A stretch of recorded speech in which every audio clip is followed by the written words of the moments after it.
Boa noite, alunos. Vamos dar sequência, então, à nossa aula de hoje. Então, a gente vai dar continuidade, né, para a parte 2 da aula.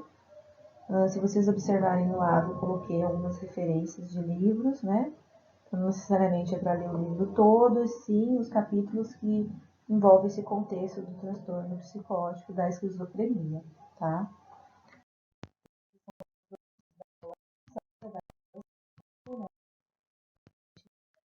Vai falar hoje sobre a aula 6. Então, qual é a proposta de hoje? Da gente estudar um pouquinho do DSM-5, né, o Manual Diagnóstico e Estatístico de Transtornos Mentais, para a gente entender um pouco de como é feita essa classificação. Então, como eu identifico esses sintomas, né, que é relatado ou pelo paciente ou pela família, né, e como eu chego nessa classificação diagnóstica, tá? Então, onde tem essa setinha roxa, são os casos que a gente vai estar discutindo, tá? Então, primeiramente, a gente vai estar falando sobre os especificadores, que são esses sintomas que a gente já falou na aula 5, né? E como eles surgem, né, esses sintomas. Então, a gente vai falar desses episódios, se são dias, semanas, o período que eles acontecem, se existe essa remissão, se eles retornam novamente, tá? E como eles surgem, entendeu? Então, aí tem o A, o B e o C, tá? Então, a gente vai estar vendo cada. Então, o que significa um transtorno psicótico breve? Então, ele envolve o início súbito de sintomas psicóticos que duram um dia ou mais menos de um mês. A remissão é completa e o indivíduo retorna ao nível de funcionamento pré-mórbido. Então, aqui é uma das características que eles estão apontando para a gente do conceito do que significa um transtorno psicótico breve. Quais são essas características do diagnóstico? Então, a característica essencial do transtorno psicótico breve consiste em uma perturbação que envolve o aparecimento repentino de pelo menos um dos seguintes sintomas psicóticos positivos: delírios, alucinações, discursos desorganizados, comportamento psicomotor anormal seria a catatonia. Então, esse daí vai ser o critério A, tá? Qual que é o critério B? Um episódio de perturbação tem duração mínima de um dia, ainda que inferior a um mês, e a pessoa eventualmente tem um retorno completo ao nível de funcionamento pré-mórbido, tá? Então, esse daqui é o critério B. Quais são as características associadas que podem dar apoio a esse diagnóstico, né? Então, como que a gente consegue identificar melhor esse sintoma? Turbulência emocional ou grande confusão podem apresentar mudanças rápidas de um afeto intenso a outro. O nível de prejuízo pode ser grave, né? Então, na aula 5 a gente falou a respeito, né, das classificações que existem de delírio, né? E como também se manifesta as alucinações, né? Então, aqui a gente pode ver que se tiver associado também esses sintomas, tem grande probabilidade de estar nessa classificação dos transtornos psicóticos breves, tá? Desenvolvimento e curso. Aparecer na adolescência e no início da fase adulta. Na fase adulta. Então, como a gente mencionou, tem um início bem precoce, né? Tanto nos homens como nas mulheres. Um diagnóstico de transtorno psicótico breve exige remissão completa de todos os sintomas e, eventualmente, retorno completo ao nível de funcionamento pré-mórbido. Então, o que ele está dizendo aqui? Para a gente considerar que foi um transtorno psicótico breve, então é porque ele aconteceu, então durante vários anos a pessoa foi reavaliada e não teve essa remissão, né, de novos sintomas ou de eventual retorno, né, dessas características e eventos, tá? Então, curso e prognóstico. Cerca de metade das pessoas classificadas a princípio como transtorno psicótico breve Mais tarde, exibe síndromes psiquiátricas crônicas, como esquizofrenia ou transtorno de humor. Então, tem outras pessoas que elas podem inicialmente ter alguns dos episódios, né, na sua fase da adolescência, e futuramente começar a apresentar mais intensamente, né, esses sintomas que estariam depois já no eixo da esquizofrenia ou transtorno de humor, tá? Bom, para a gente ter um entendimento de como a pessoa é classificada como um transtorno psicótico breve, que é o F23, tem que ter a presença de um ou mais dos sintomas a seguir. Pelo menos um deles deve ser o 1, 2 ou 3, que é o delírio, alucinação e discurso desorganizado, tá?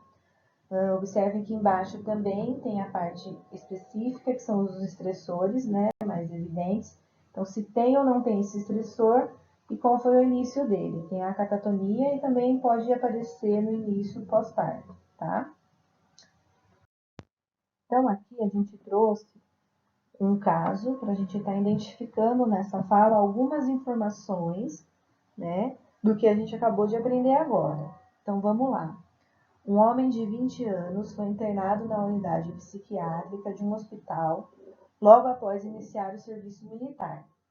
Durante a primeira semana, depois de chegar na base militar, ele achou que os outros recrutas olhavam-no de uma forma estranha. Observava as pessoas à sua volta para ver se elas estavam lá para buscá-lo. Ouviu vozes chamando seu nome várias vezes e se tornou cada vez mais desconfiado. Uma semana depois, teve que ser internado para avaliação psiquiátrica. Lá ele era reservado, carrancudo, cético e deprimido. Dava a impressão de ser muito tímido e inibido. Seus sintomas psicóticos desapareceram rapidamente quando foi tratado com um medicamento antipsicótico. Entretanto, teve dificuldades para se adaptar à luz do hospital. A transferência para uma hospitalização de longo prazo em um hospital geral foi considerada, mas após 3 meses foi tomada a decisão de liberá-lo para ir para casa. Ele foi a seguir considerado inapto para retornar ao serviço militar. O paciente era o mais velho de 5 irmãos. Seu pai era um bebedor destemperado que tornava irritado e bruto quando bêbado. A família era pobre e havia brigas constantes entre os pais. Quando criança, o paciente era inibido e medroso, e muitas vezes corria para a floresta quando ficava perturbado. Ele tinha dificuldades na escola. Quando ficou mais velho, preferia passar o tempo sozinho e não gostava de estar com pessoas. Ocasionalmente, participava de festas locais, embora nunca tenha sido bebedor pesado. Muitas vezes se metia em brigas quando bebia demais. O paciente foi novamente entrevistado pela equipe do hospital em 4 anos, 7 anos e 23 anos após a sua internação. Ele não teve recaídas de nenhum dos sintomas psicóticos e estava empregado desde 6 meses após ter deixado o hospital, casou-se e no último acompanhamento tinha 2 filhos crescidos. Depois de receber alta, o paciente trabalhou 2 anos em uma fábrica. Nos últimos 20 anos, conduziu um pequeno negócio que está indo bem e tem sido feliz no trabalho e na vida familiar. Fez um esforço para superar sua tendência ao isolamento e tem vários amigos. O paciente acredita que sua tendência natural é ser socialmente isolado e que seu transtorno estava associado com o fato de, no exército, ser forçado a lidar com outras pessoas. Então, aqui a gente tem um caso que vai transmitindo algumas informações nesse relato que a gente pode estar identificando, né, com algum dos critérios que estão envolvidos no A, B e C e na parte específica. Então, a gente vai ver cada uma delas, tá? Então, lembrando que 1 ali é o delírio, 2 é a alucinação, que está no grupo A, e a gente vai estar verificando se apareceu ou não aqui no relato, né? Então, aqui, no grupo A, ele achou que os recrutas olhavam de uma forma estranha, observava as pessoas à sua volta para ver se elas estavam lá para buscá-lo. Ouviu vozes chamando o seu nome várias vezes e se tornou cada vez mais desconfiado. Então aqui a gente pode observar, né, que a partir desse relato foi classificado aí como alucinação e delírio. Tá? B. A duração de um episódio da perturbação é de pelo menos um dia, mais inferior a um mês, com eventual retorno completo ao nível de funcionamento pré-mórbido. Então vamos ver lá o B. Seus sintomas psicóticos desapareceram rapidamente quando foi tratado com um medicamento antipsicótico. Né?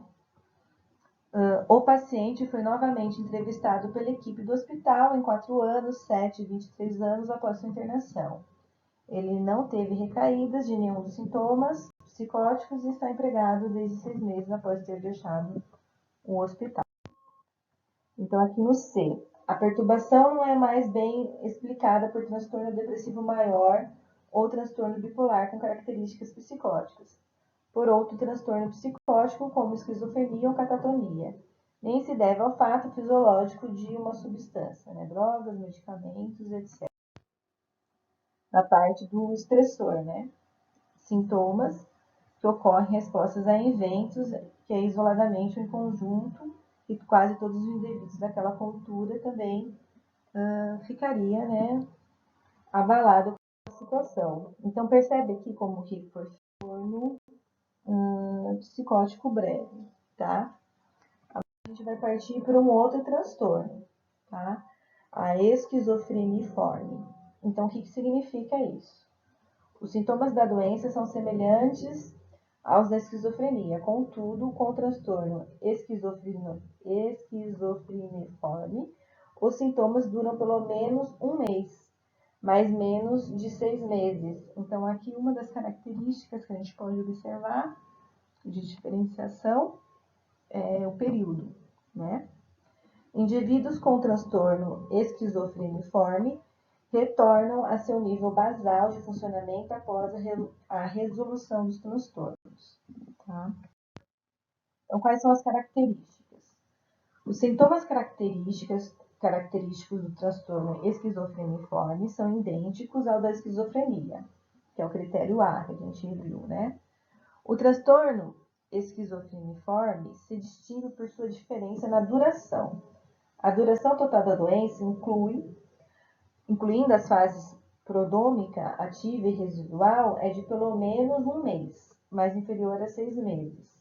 O diagnóstico de transtorno esquizofreniforme é feito em duas condições. A primeira, quando o episódio da doença dura entre 1 a 6 meses e a pessoa já se recuperou. 2. Quando o indivíduo está sintomático por menos de 6 meses, tendo o tempo necessário para diagnóstico de esquizofrenia, mas ainda não se recuperou. Então, aqui a gente vê que tem uma semelhança muito grande. O que vai mudar aqui é a intensidade no período, né, que esses sintomas acontecem, tá? O que apoia esse diagnóstico?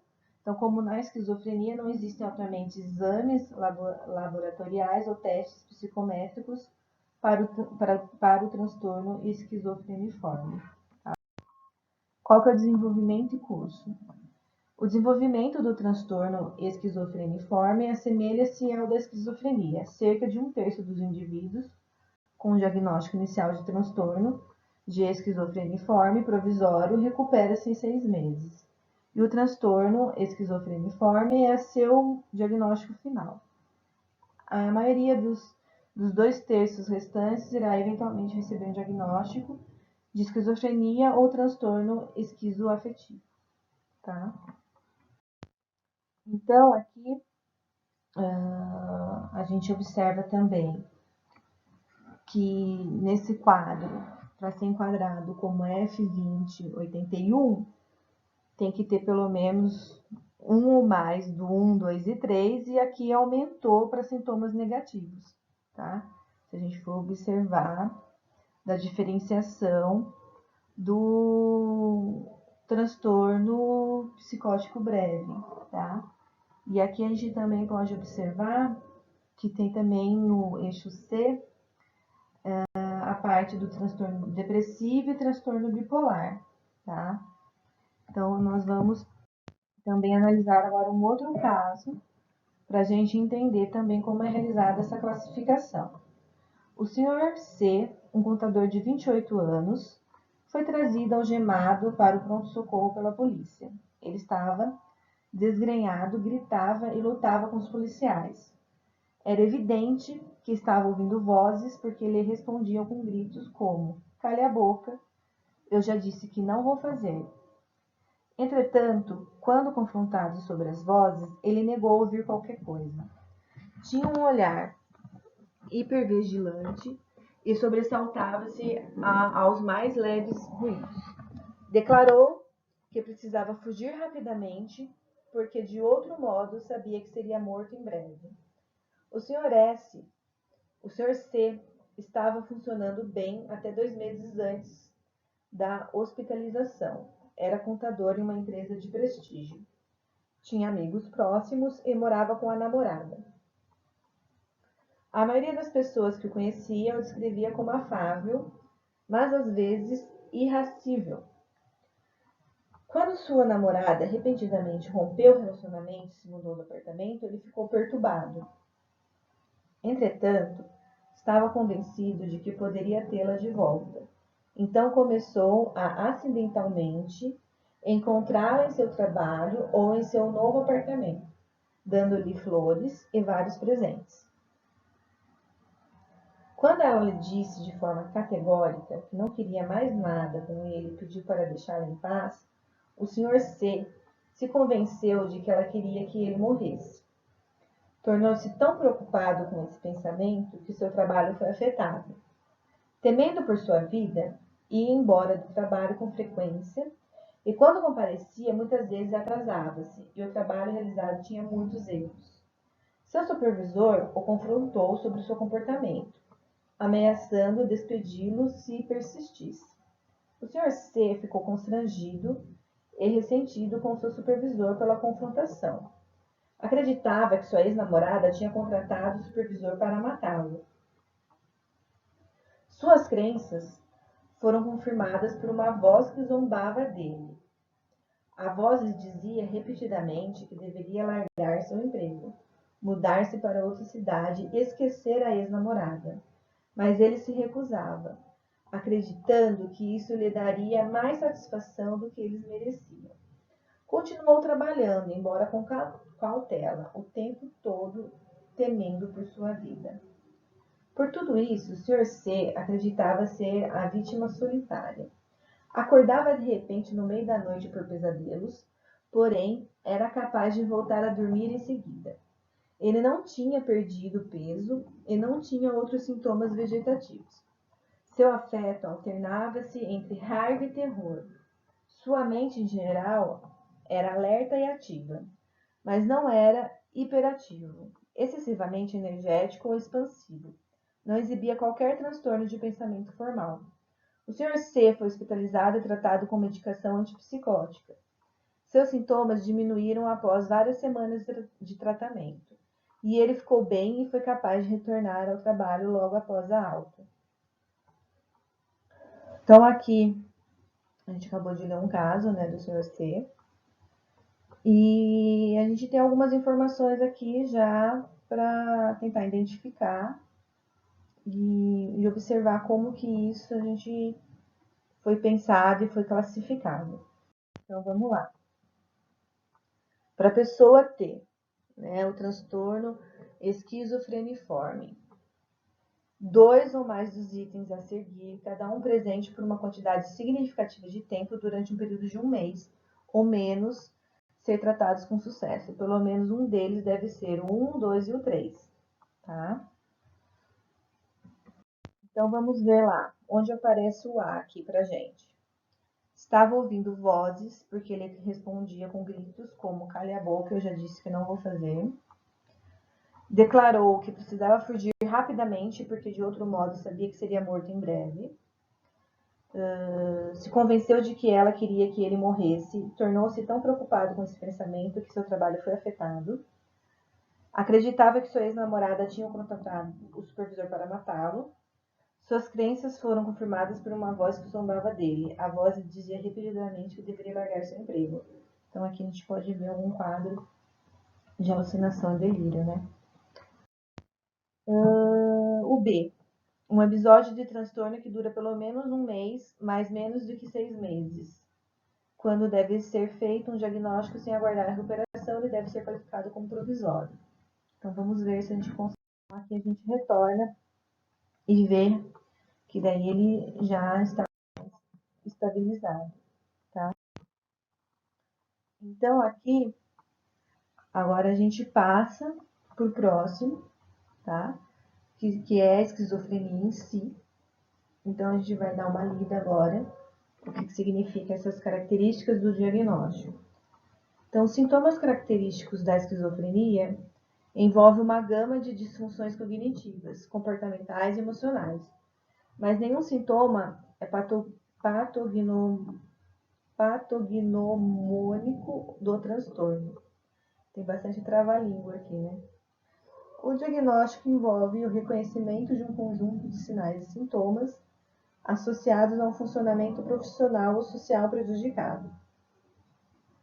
Indivíduo com o transtorno apresentarão variações substanciais na maior parte das características, uma vez que a esquizofrenia é uma síndrome clínica heterogênea. A esquizofrenia envolve prejuízo em uma ou mais das principais áreas de funcionamento, que é o critério B. Se a perturbação iniciar na infância ou na adolescência, o nível esperado de funcionamento não é alcançado. A comparação do indivíduo com os irmãos não afetados pode ajudar. Então, o que são esses sintomas que podem estar sendo apresentados? Alguns sinais da perturbação devem persistir por um período contínuo, de pelo menos 6 meses, que é o critério C. Sintomas prodrômicos costumam anteceder a fase ativa, e os sintomas residuais podem segui-la, caracterizados por formas leves ou em níveis subclínicos de alucinações e delírios. Os indivíduos podem manifestar uma variedade de crenças incomuns ou estranhas que não sejam de proporções delirantes, ideias de referência ou pensamento mágico. Pode ter experiências perceptivas raras, sentir a presença de uma pessoa invisível. Seu discurso pode ser, em geral, compreensível, porém vago. Seu comportamento pode ser incomum, mas não grosseiramente desorganizado.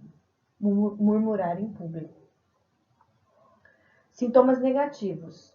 São comuns nas fases prodrômicas e residual, podendo ser graves. Indivíduos que eram socialmente ativos podem ficar retraídos em relação a rotinas anteriores. Esses comportamentos são frequentemente o primeiro sinal de um transtorno, tá? Então aqui a gente está vendo algumas das características de alguns sintomas que a gente já conversou um pouquinho na aula 5, tá? Então, quais são as características associadas que apoiam esse diagnóstico? Indivíduos com esquizofrenia podem exibir afeto inadequado, rir na ausência de um estímulo apropriado, humor disfórico que possui assumir a forma de depressão, ansiedade ou raiva, padrão de sono perturbado, sono durante o dia, atividade durante a noite, falta de interesse em se alimentar ou recusar-se a comer, despersonalização, desrealização e preocupações somáticas podem ocorrer e por vezes atingem proporções delirantes. Ansiedades e fobias são comuns. Déficits cognitivos na esquizofrenia são comuns e fortemente associados a prejuízos profissionais e funcionais. Esses déficits podem incluir diminuições na memória declarativa, na memória de trabalho, na função da linguagem e em outras funções executivas, bem como velocidade de processamento mais lenta. Anormalidades no processamento sensorial e nas capacidades inibitórias, bem como redução da atenção, são também encontrados, né? Então, esses prejuízos costumam persistir durante a remissão dos sintomas. Então, isso é como a gente pode pensar nesses períodos, né? Que a pessoa apresenta esses sintomas em determinado momento, eles se acalmam, né? mas por um outro período eles retornam de uma maneira mais intensa, tá? Então, desenvolvimento e curso. As características psicóticas da esquizofrenia costumam surgir entre o fim da adolescência e meados dos 30 anos. Início antes da adolescência é raro. Então, foi uma das coisas que a gente já mencionou em aula. O início pode ser abrupto ou insidioso, mas a maioria dos indivíduos manifestam um desenvolvimento lento e gradativo, de uma variedade de sinais e sintomas clinicamente importantes. Metade dessas pessoas queixa-se de sintomas depressivos. Prejuízo cognitivo é comum e alterações na cognição estão presentes durante o desenvolvimento, antecedendo o aparecimento de psicose e assumindo a forma de prejuízos cognitivos estáveis na vida adulta. Prejuízos cognitivos podem persistir quando outros sintomas estão em remissão, contribuindo para a incapacidade relacionada à doença. Então, alguns podem se cessar e outros podem ressurgir, tá? E curso e evolução pode não ser predito de maneira confiável. Um número pequeno de indivíduos é referido como tendo obtido recuperação completa. A maioria dos indivíduos com esquizofrenia, entretanto, ainda necessita de apoio formal e informal na vida cotidiana. Muitos permanecem cronicamente doentes, com exacerbações e remissões de sintomas da fase ativa, ao passo que outros têm um curso com deterioração progressiva. Então, a gente pode observar que, dependendo do grau e do nível, né, para cada indivíduo é bem diferente, mas tem alguns que conseguem, né, com o tratamento, ter uma vida social estável, tá? Dentro da esquizofrenia, como eu já tinha comentado, existe também essa probabilidade e risco de suicídio, tá? Então, de cerca de 5 a 6% dos indivíduos com esquizofrenia morrem por suicídio. Em torno de 20% tentam suicídio em uma ou mais ocasiões, e muito mais têm ideação suicida importante. Então, talvez a pessoa também fica com ideias suicidas, né? Não necessariamente ela consegue realizar a ação, tá? Mas também isso influencia, como eu falei, nas alucinações de vozes, né? Que muitos falam que tem esse comando de voz, que existe uma voz dentro da cabeça que sugestiona e que pede para fazer coisas, tá? Comorbidade com transtornos relacionados ao uso de substâncias são elevadas na esquizofrenia. Mais da metade dos indivíduos com esquizofrenia tem transtorno por uso de tabaco. A proporção de transtorno obsessivo compulsivo e de transtorno de pânico é elevada em indivíduos com esquizofrenia, em comparação com a população geral. A expectativa de vida é reduzida em indivíduos com esquizofrenia em razão das condições médicas associadas. Então, pode ter ganho de peso, diabetes, síndrome metabólicas e doenças cardiovasculares e pulmonares são mais comuns na esquizofrenia do que na população em geral. Por que isso, né, gente? Porque a gente conversou a respeito também que muitas vezes tem começa a ficar descuidado com a parte de higiene, com a parte de alimentação, então não tem organização também nos horários que fazem essas refeições, né? Então, muitas vezes pode aparecer uma diabetes, pode aparecer ganhos de peso e problemas também cardiovasculares, tá? Pouco envolvimento em comportamentos de manutenção da saúde, tá? Aumenta o risco da doença crônica. Mas outros fatores do transtorno, inclusive medicamentos, estilo de vida, tabagismo e dieta também pode contribuir. Agora, mais para frente, a gente vai estar discutindo os casos clínicos, tá? Referente à esquizofrenia. Então, eu vou encerrar esse vídeo por aqui, tá? Porque já tá dando 30 minutos. E daí, na próxima etapa, a gente já volta falando desses casos clínicos e fazendo as mesmas observações para a gente tentar identificar, tá? Então, eu gostaria de agradecer a todos, muito obrigada. E agora, a próxima etapa da aula vai falar sobre esses casos clínicos na esquizofrenia, tá? Muito obrigada.